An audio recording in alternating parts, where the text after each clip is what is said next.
അഖിൽ ഇപ്പോൾ എവിടെയാണ് കൃത്യമായി ആ പ്രദേശത്ത് നിൽക്കുന്നത്? അവിടെ നിന്നുള്ള കാഴ്ചകൾ നമുക്ക് ലഭ്യമാക്കാൻ കഴിയുന്നവ?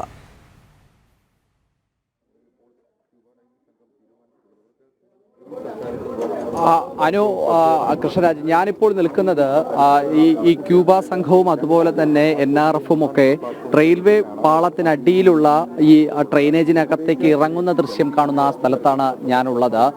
ക്യൂബ സംഘം ആ ട്രെയിനേജ് പൊളിച്ച് അകത്തേക്ക് ഇറങ്ങാനുള്ള ശ്രമം നടത്തുകയാണ്.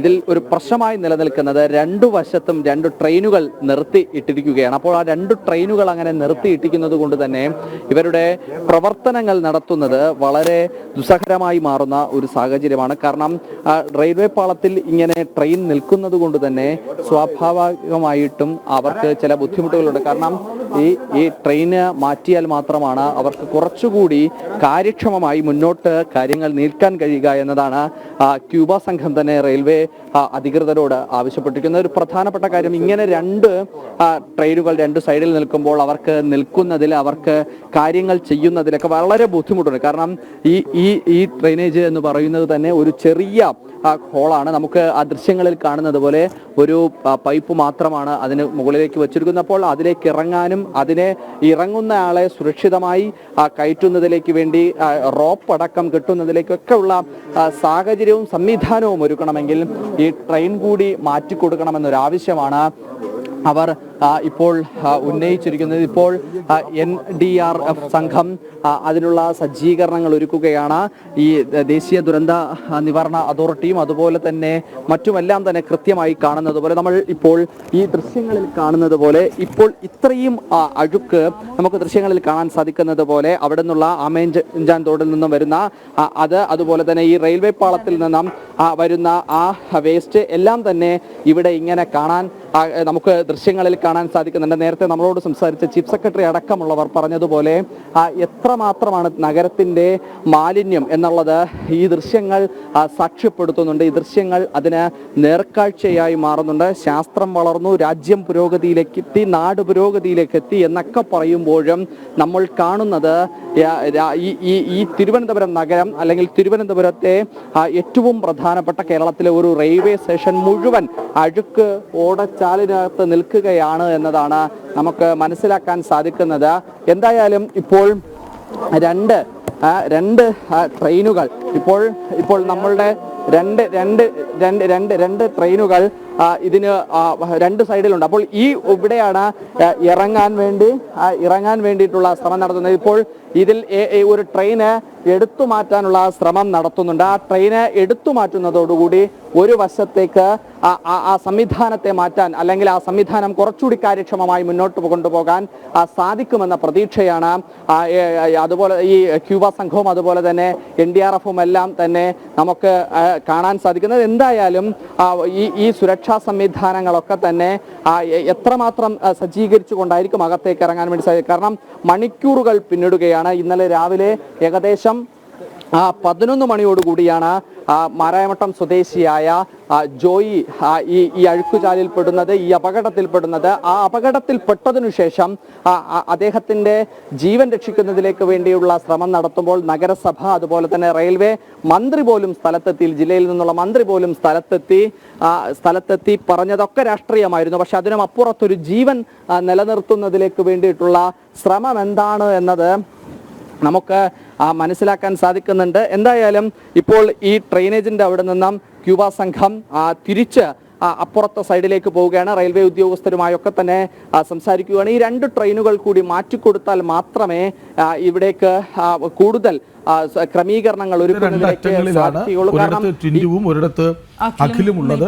ടിൻഡുവിലേക്ക് വീണ്ടും പോകേണ്ടതുണ്ട്. ടിൻഡു, അവിടെ എന്താണ് അവിടെ നിന്ന് നൽകാൻ കഴിയുന്ന ഏറ്റവും പുതിയ വിവരങ്ങൾ? ആമേഞ്ചാൻ തോട്ടിൽ വീണ ജോയിയുടെ രക്ഷാപ്രവർത്തനം ഇപ്പോഴും പുരോഗമിക്കുന്നു. ഒരു ആശ്വാസ വാർത്ത വരട്ടെ, ഒരു അത്ഭുത വാർത്ത വരട്ടെ എന്ന് എല്ലാവരും ആഗ്രഹിക്കുന്നുണ്ട്. ശ്രമകരമായ രക്ഷാദൗത്യമാണ് ഓരോരുത്തരും അത് ആലോചിക്കേണ്ടത്. 5 ഫോഴ്സ് സംഘം വന്നു, അവരെ കൊണ്ട് പറ്റുന്നില്ല. അവരെ കൊണ്ട് പറ്റുന്നില്ല എന്ന് പറഞ്ഞാൽ അതൊരു കുറച്ചിലായല്ല കാണേണ്ടത്. അവർക്ക് പറ്റാത്തത്ര ദുഷ്കരമായ ഒരു അവസ്ഥ ഭൂമിശാസ്ത്രപരമായി അങ്ങനെ തന്നെ പറയണോ, അത് എടുത്തു പറയണം. അത് പലർക്കും അതുപോലെ അറിയില്ല. ഈ തുരങ്കത്തിൻ്റെ അവസ്ഥ എന്താണ്, അവിടെ എത്ര ആഴമുണ്ടെന്ന് പോലും കൃത്യമായി അത് ആർക്കും അറിയില്ല. തുടക്കത്തിൽ ഒരു പക്ഷേ ടിൻഡു കൃത്യമായി തന്നെ അത് പറഞ്ഞിരുന്നു. കാരണം ഒരാൾക്ക് നൂർന്ന് ഇറങ്ങാൻ കഴിയും, അപ്പോഴാണെങ്കിലോ അത് വെളിച്ചവുമില്ല, ശബ്ദവും കേൾക്കാൻ കഴിയില്ല, അത്രത്തോളം ഓക്സിജന്റെ കുറവുണ്ട്. മാത്രമല്ല അവിടുത്തെ സാഹചര്യം ഒന്ന് ആലോചിച്ച് നോക്കൂ. എത്ര ഒരു ഡ്രെയിനേജ് സിസ്റ്റത്തിന്റെ ഭാഗമായ ഒരിടം കൂടിയാണ്, മാലിന്യ കൂമ്പാരമാണ്. എങ്ങനെ തിരിച്ചു കയറാനാകുമെന്ന ചോദ്യം ഓരോരുത്തരിലും ഉണ്ടാക്കുന്നുണ്ട്, രക്ഷാദൗത്യം നിറവേറ്റുന്നവരിൽ പോലും. അവസാനം NDRF സംഘം വരെ എത്തിയിട്ടുണ്ട്, നേവിയുടെ പോലും സഹായം ആവശ്യപ്പെട്ടിട്ടുണ്ട്. അപ്പോൾ ദുഷ്കരമായ ശ്രമകരമായ ഒരു ദൗത്യം അവിടെ പുരോഗമിക്കുന്നു.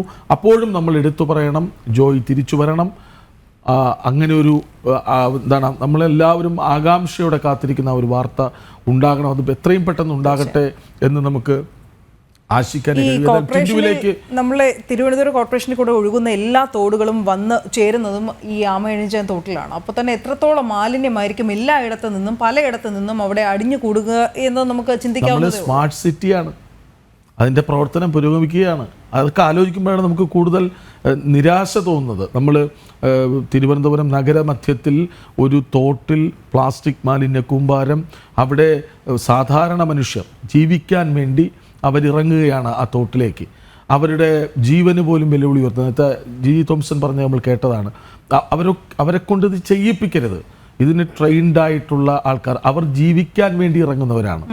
ഒരു ജോലി, അതാണ് അവർക്ക് പ്രധാനം. പക്ഷേ ട്രെയിൻഡായിട്ടുള്ള ആൾക്കാർ ഇറങ്ങുന്നില്ല. അത് മാത്രമല്ല, മഴ മുന്നറിയിപ്പ് ഇന്നലെ തലസ്ഥാന ജില്ലയിൽ നിലനിന്നിരുന്നു. ഇന്നലെ മഴ ശക്തമായി പെയ്തിരുന്നു പലയിടത്തും. അതിനിടയിലാണ് ഇങ്ങനെ ഇറങ്ങിയത് എന്നതുകൂടിയാണ്. അത് രണ്ടാമത്തെ വിഷയം. എന്തായാലും നമുക്ക് ടിൻഡുവിലേക്ക് മടങ്ങി എത്താമെന്ന് തോന്നുന്നു. ടിൻഡു ഇപ്പോൾ നിൽക്കുന്ന ഇടം എവിടെയാണ്? അവിടെ നിന്നുള്ള കാഴ്ചകളിലേക്ക് കൂടി എത്താം.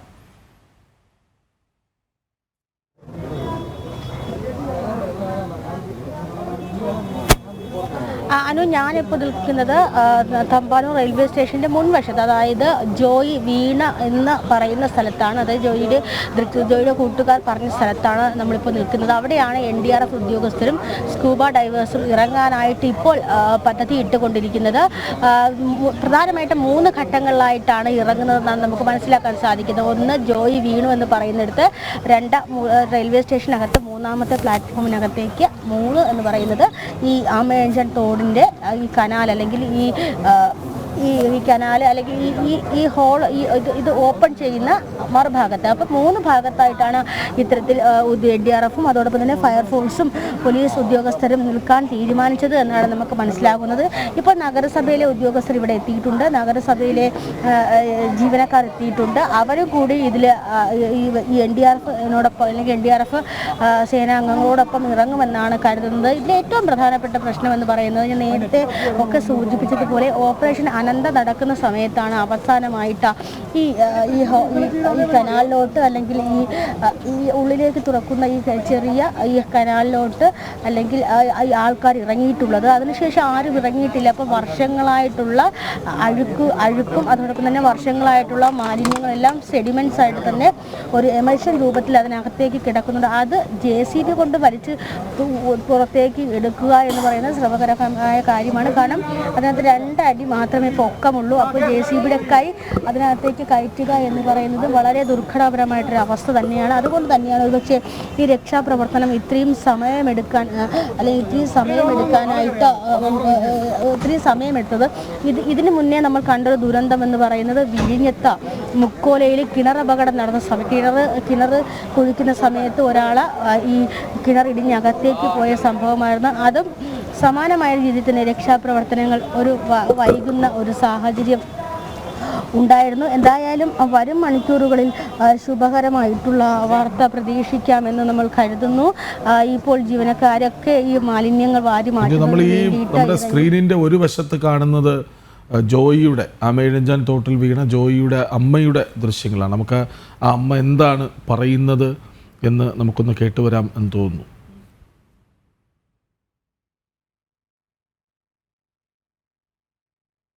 അതിന് ജോലിക്ക് അവർ വിളിച്ചോണ്ടും കോൺട്രാക്ട് പണിക്കാരോട് പോകുമായിരുന്നു.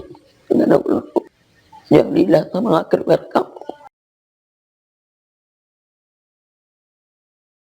പറയാനും കഴിയുന്നില്ല അമ്മയ്ക്ക്. നമുക്ക് ഊഹിക്കാവുന്നതേ ഉള്ളൂ അമ്മയുടെ ദുഃഖം. ആ ദുഃഖത്തിനോടൊപ്പം കേരള ജനത മുഴുവനായും ഇപ്പോൾ ഒന്നു ചേരുകയാണ്. ആ അമ്മയുടെ പ്രാർത്ഥന അത് സഫലമാകട്ടെ അമ്മയുടെ എന്നുള്ളതാണ് പ്രാർത്ഥന ഓരോരുത്തരുടെയും പ്രാർത്ഥന തന്നെയാണ് തീർച്ചയായും. കാരണം ജോയിക്ക് അമ്മയും അമ്മയ്ക്ക് ജോയി മാത്രമേ ഉണ്ടായിരുന്നുള്ളൂ. രണ്ടുപേരും മാത്രമായി ഒരു വീട്ടിലായിരുന്നു താമസിച്ചിരുന്നത്. അവിടെ നിന്നാണ് ജോയി പതിവ് പോലെ ജോലിക്കായി ഇറങ്ങിയത്.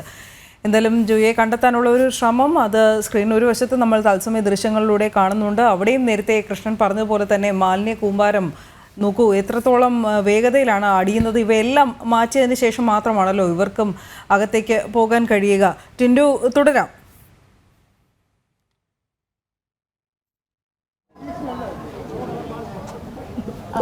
തീർച്ചയായിട്ടും ഈ മാലിന്യം നീക്കിയതിന് ശേഷം മാത്രമേ ഇതിനകത്തേക്ക് കയറാൻ സാധിക്കുകയുള്ളൂ. ഞാൻ നേരത്തെ പറഞ്ഞതുപോലെ തന്നെയാണ് ഇവിടെ അവസാനമായിട്ട് ശുചീകരണ പ്രവർത്തനങ്ങൾ ആമേൻഷനൂർ നടക്കുന്ന സമയത്ത് ഇന്ത്യൻ കോഫി ഹൗസിന് സമീപത്ത് വെച്ച് ഈ വെള്ളം ബ്ലോക്ക് ചെയ്തിരുന്നു. വെള്ളം ഇതിനകത്തേക്ക് കയറി വരിക എന്ന് പറയുന്നത് വലിയൊരു പ്രതിസന്ധി ഘട്ടം തന്നെയാണ്. വെള്ളം കൂടുതലായിട്ട് ഒഴുകി വരുന്തോറും രക്ഷാപ്രവർത്തനത്തെ അത് കാര്യമായി ബാധിക്കും.